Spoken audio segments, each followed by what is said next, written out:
नमस्कार. सत्यशोध न्यूजमध्ये आपले सर्वांचे स्वागत आहे. सांगली येथे रविवार दिनांक 24 मे 2026 रोजी राष्ट्रीय स्वयंसेवक संघाचा शताब्दी मंथनाचा कार्यक्रम मोठ्या उत्साहात पार पडला.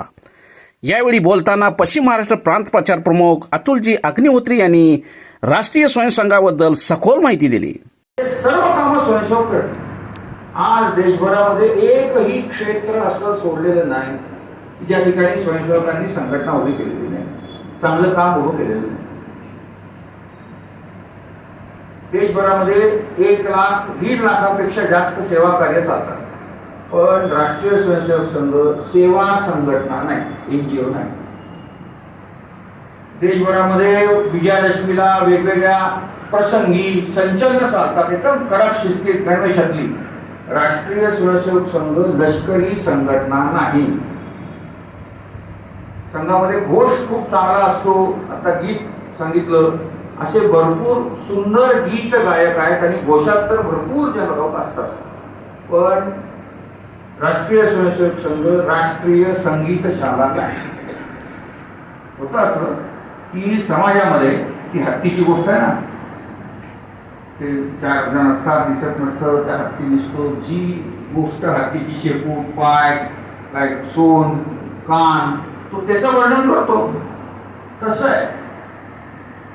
आणि संघाची एक छोटी अडचण अशी आहे की संघ हा संघाविषयीचं परसेप्शन समाजामध्ये पहिल्यांदा पोचलं, मग संघ पोचला.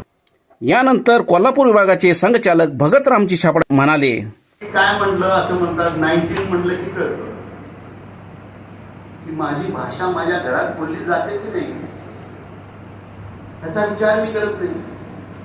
आम्हाला हे शिकवलं की इंग्रजी शिकला तर तुम्ही प्रगती करा. मला सांगा, जयंत नारळीकर कुठे शिकले? कागलच्या सरकारी शाळेचे, मराठी माध्यमातूनचे, जागतिक दर्जाचे शास्त्रज्ञ झाले. तुम्हाला स्वतःची भाषा त्याच्यातून जेवढं लवकर तुम्हाला कळेल ते कळेल काय इंग्रजी? बरं, इंग्लिश कुठं वापरली जाते?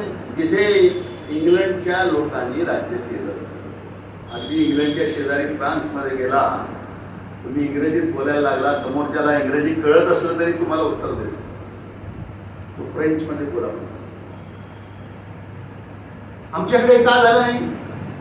तर दुर्दैवाने स्वातंत्र्यानंतर ज्यांचं राज्य आलं त्यांनी स्वातंत्र्य मिळालं असं म्हटलं, पण स्वभाषाची उपेक्षा केली. छत्रपतींचं उदाहरण दिलं मी. 35 वर्षाचा काळ होता त्यांच्याकडे पूर्ण. त्या 35 वर्षात त्यांनी लढाया केल्या, समाज संघटन केलं आणि त्यांच्या राज्याची भाषा पारशीवरून मराठी आणली. कुठलंही मोठं तंत्रज्ञान नव्हतं, मनात इच्छा होती, स्वभाषा, स्वतंत्र, ते केलं. आपल्या देशामध्ये हजारो वर्ष आयुर्वेदाने आपलं आरोग्य सांभाळलं. आभार विनायक राज्याध्यक्ष यांनी मानले. त्यांचे सर्वप्रथम आभार.